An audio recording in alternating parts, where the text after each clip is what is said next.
Assalamualaikum warahmatullahi wabarakatuh. Bertemu kembali dengan saya Aang Subhan ZE dari Pondok Pesantren Gelar Cibeber, Kabupaten Cianjur.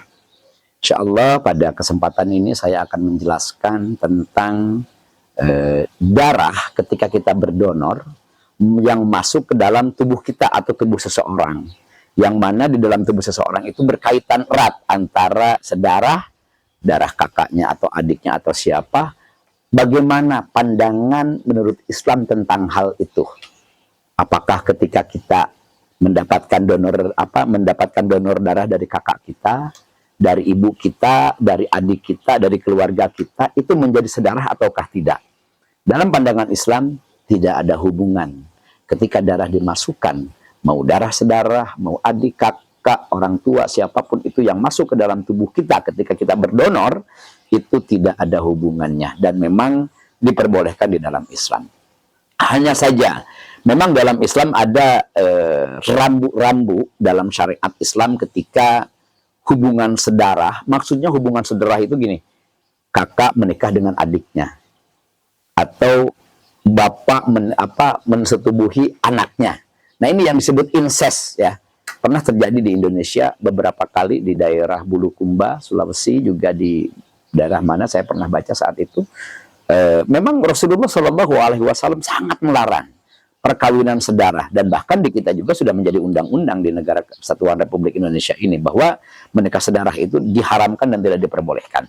Nah, kenapa? Karena ternyata ketika kita menikah sedarah ini bakal banyak sekali efek-efek pada kesehatan, yang mana orang yang menikahi sedarah itu bakal menjadi efek kesehatan kepada anaknya nanti.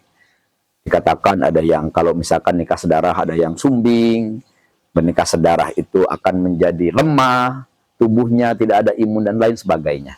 Nah, ini hubungannya hanya itu, tentang nasab saja antara sedarah dan tidak sedarah. Sementara berbicara kita tentang donor darah, kita menerima darah dari keluarga kita, dari yang sedarah dengan kita, bagaimana itu hukumnya? Itu tidak masalah.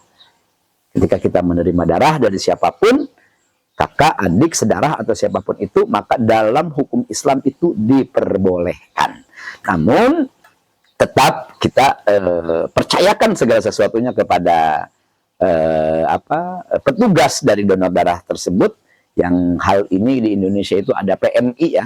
Tidak serta-merta ketika darah itu dimasukkan ke dalam tubuh itu diambil langsung dimasukkan, tidak seperti itu. Ada tes-tes dulu.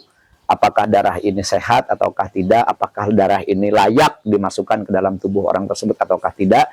Jadi itu hanya seperti itu saja. Jadi kembali bahwa hukum dalam Islam ketika kita menerima darah dari sedarah, kakak, adik, atau siapapun itu, maka itu tidak menjadi hukum harus kita batal wudhu atau lain sebagainya di dalam Islam.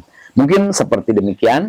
Wallahul muwaffiq ila aqwamit thoriq. Assalamualaikum warahmatullahi wabarakatuh.